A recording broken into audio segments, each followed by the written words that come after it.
Hi, how are you? Today's topic is we're talking about how capitalism destroys male fulfillment in relationships. Now, I want to caveat this discussion because this is not to assume in any shape or form that women in relationships are not also impacted by capitalism. They most assuredly are. But today we're going to talk about the impact on men within relationships. This is if they're in cisgendered relationships or not. uh, the impact of our society's structured um, view of how men are to show up in relationships has had a profound impact across the board. It has not been one that's been isolated in any area within our society. You have movies, you have music, you have television shows, you have almost every depiction of the male representation in a relationship being one that is formed within capitalism. And so today we're going to talk a little bit about that. One of the primary aspects that I have found that this impacts men is in our transparency. And not just the transparency with our partner or significant other or families, but with ourselves. Capitalism has posited that the male experience is supposed to be that of one as the king. And I want to use that term specifically here because it also illuminates where this comes from. The king, many times, is this renowned figure, right? The king, the ruler, the person in power and control, the one who has unlimited access and resources and ability to fulfill every desire, and also at the same time to be able to maximally protect and maintain what he has. The king. The king who has the ability to inflict violence or to attain resources or to demand anything of his subjects. But in his benevolent kindness is still worthy of this position. What a lot of times we don't really understand is that the king is the person who is also maximally benefiting from the exploitation of the many, of the masses. And that the way that system works is that the masses will never have access to it. The masses will never get an opportunity to be king. But what happens when men begin to internalize that their outlook of worthiness, that their outlook of desirability is to be that of the king? Then we begin to see ourselves in the likeness, maybe of a Jay-Z, maybe of a sports entertainer, or someone who is able to uh, be in such a position. Unfortunately, what it does is it creates a dissonance. It creates a dissonance between your actual lived experience versus the one that you think that you're supposed to have. The reality is, if everybody was a king, then there would be no term for king. It would just be people. It would just be men. It would just be you and I. There's a king because there's a system, there's a structure set up to maintain that position. And if that position is not set up for you to have access to it, then how foolish is it to then perceive our acclaim to being valued, wanted, needed, necessary, a part of, connected to a community, a relationship, as having to be in that likeness? It would be foolish. But many of us have not ever challenged this notion that our value is actually not found in that amassing of wealth, that we do not need to look like a king, to look like the exploiter or the colonizer in order to have value.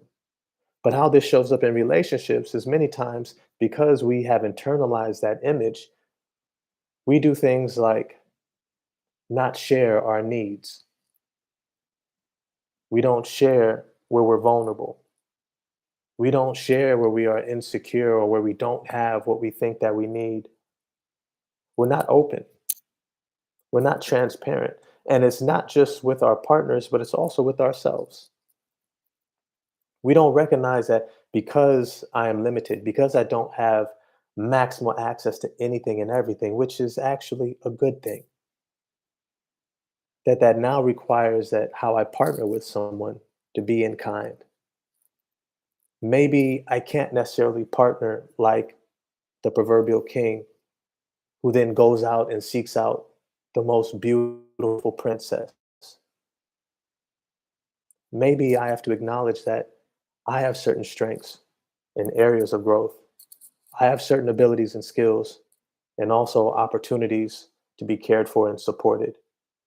And when I choose a partner, that I need to choose wisely with someone who can support, who can step into relationship, who can be able to be a partner that allows me to move that much further in life. How this creates dissatisfaction, or the lack of being able to do this creates dissatisfaction, is we get caught up in this lifestyle of trying to maintain this facade. Many times, as people begin to date early on, they date someone and try to present as if they have no needs, as if they have unlimited access to resources, and they swipe and swipe and swipe and they pay for this and pay for that. And they never disclose that, hey, I'm on a budget.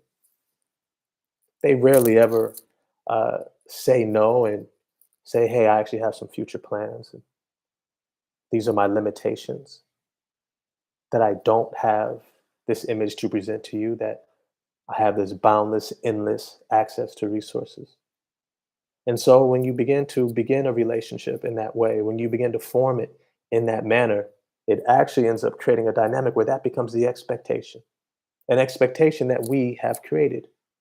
And of course, our partners are also a part of that, but let's just stick with us for a moment. And as that begins to grow, now the stress at work becomes internalized that we can't necessarily share because we presented this self image that, well, everything was fine. I had everything together. I had all the answers. I had all the solutions. Everything was worked out. I'm the king. And as the relationship grows and it grows, if it continues, the longer it does, the harder it will be to maintain the facade. The harder it will be to maintain this image that you don't need anyone, that you have everything figured out, that you have access to all things. And then many times you begin to find resentment, isolation, loneliness, a bitterness. All these different things take place because we have internalized the idea that how we're supposed to be showing up in relationship is in a way that we're not, that it's not genuine. I love the this concept called Ubuntu. Ubuntu. It's an African Kiswahili term that means I am because we are, or you are. It's an acknowledgement of relational interdependence, that we each depend upon one another, and that it is no indication of lack to need someone. But if I can't acknowledge my needs for myself, how then can I create relationships in which I can ask for what I'm needing or even receive what I'm needing? And so capitalism becomes a culprit because it begins to manifest this image over and over and over and over, saturating our minds with an idea of ourselves that's actually rooted in a deep, deep disconnect.